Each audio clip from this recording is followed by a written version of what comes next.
If you want to label me pro-Missouri on the stadium issue, I suppose you can do that, but it's not really based in anything whatsoever. Is that more on status quo? Yeah. You like where it's at? Are you one of the people that's... I'm just looking at it saying, hey, and this is what I said on social media last night when I got hit with people saying, I get that you're pro-Missouri. Well, I happen to like and appreciate Arrowhead, and I think the Royals have better options on the Missouri side as far as I can tell. If that makes me pro-Missouri, so be it. That's fine. But it's not because I've got a horse in this race on one side of the state line versus the other. I'm just trying to look at this from the standpoint of what makes the most sense for the taxpayer and the average fan. And that's where my concern is always at with these things. So this was in response to a lengthy post I put up last night because I was watching some local TV debates about this over the weekend because we're getting set for this special session today in Jeff City. They're going to begin to figure out whether or not they're going to dump some state funding into the Chiefs and the Royals. And the question keeps getting asked. I saw it on local TV over the weekend. I was watching Nick Haynes' Kansas City PBS show. Nick does a great job. His panelists in this specific case did a poor job explaining this.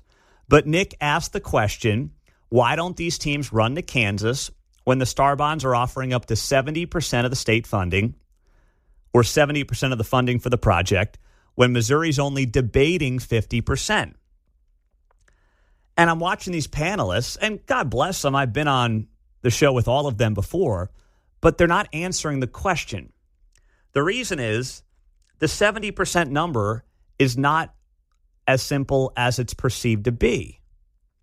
In Kansas, these teams will have to prove they can generate 70% of the project's funding with a reasonable Star Bond district and then get that approved by the Legislative Coordinating Council.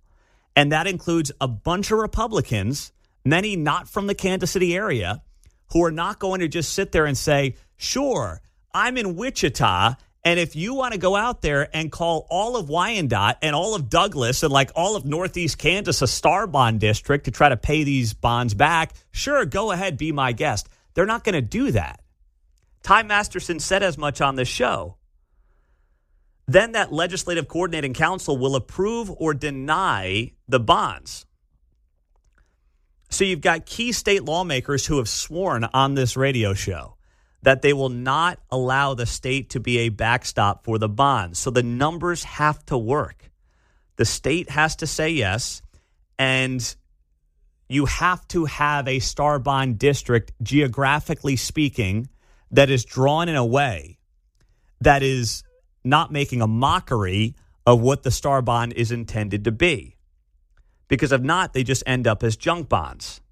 So if you're talking about, let's say, a Chiefs Stadium out at the Legends, how reasonable is the geography of a Star Bond district to generate additional sales tax revenues to pay off billions of dollars in bonding for the project?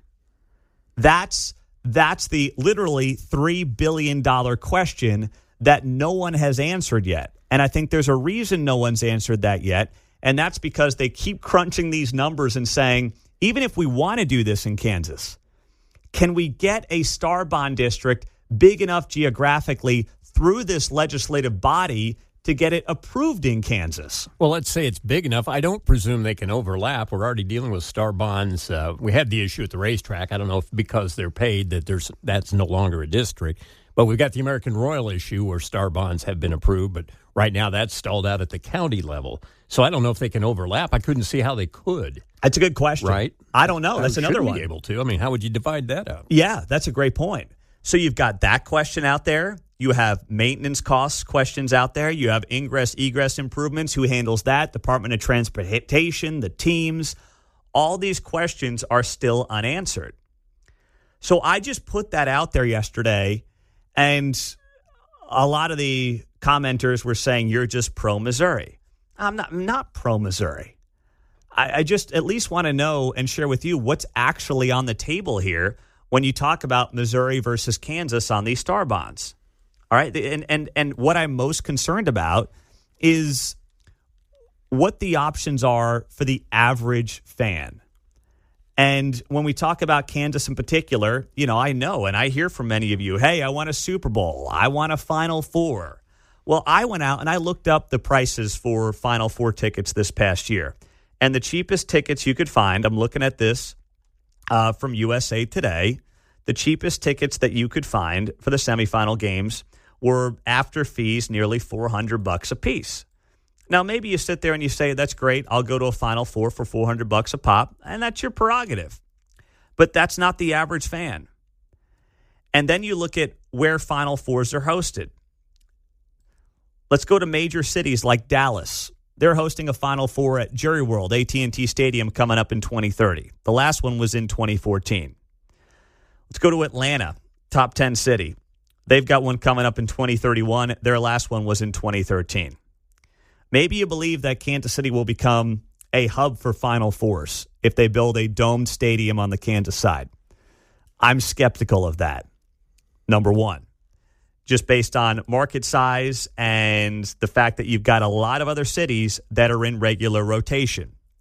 Then you talk about concerts. Okay, how many concerts are actually happening in 50, 60, 70,000 seat arenas in the wintertime? Not many. Those happen in the summertime, right? And Arrowhead's actually done a pretty damn good job getting some major concerts. Yep. Morgan Wallen, Beyonce, Taylor Swift. Kenny Chesney every summer. So, yeah, is it great to know that if there are thunderstorms, a concert won't get delayed in Kansas City in the summertime? Sure. I suppose that's nice. But major stadium shows don't happen for the most part outside of summertime anyway. So it's not like, hey, now we can host the Taylor Swift concert in January at an indoor dome stadium. Those are all summer shows no matter what, John. So that's kind of an irrelevant point that gets brought up here about having a domed stadium. Right. Hey, I have a new plot twist for our Border Wars docu-series. Kansas draws up a star bond district that includes Jackson County, Missouri. Yeah, that'd be a good one. By-state tax, we're going back to that. Union Station. Oh, my gosh, that's funny. Wow, wow. And last but not least, let me address the Super Bowl. The Super Bowl, having covered one when I was working in New York, and they had that one at MetLife. I think the Seahawks beat the Broncos in that Super Bowl. Smashed them. Yeah. Super Bowls are not for average fans. It's not like the NFL draft was here in Kansas City. You know, I mean, that's just not what those events are. They're not intended for average fans.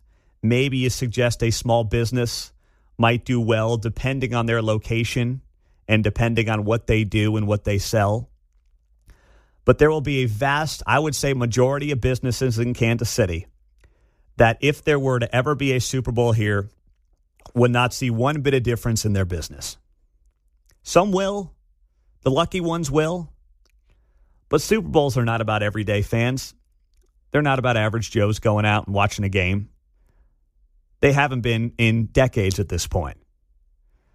So if you're just an average fan that enjoys going out to Arrowhead and you like watching your team, and there still are plenty of those. Trust me, there are plenty of just regular folks that you'll meet at Chiefs games who have season tickets who aren't part of the elite, who aren't part of the glitzy elite class of Kansas City. If that's who your focus is on, then having this team stay where they're at is the best bet for the average fan. You start dealing with dome stadiums on the Kansas side, and things will change, and they will change quickly. And that's where it's like, at what cost? For what benefit?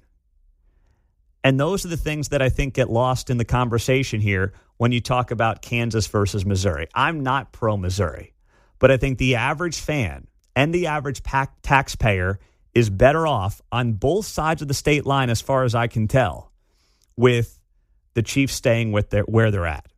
And if that makes me pro-Missouri in your eyes, then so be it.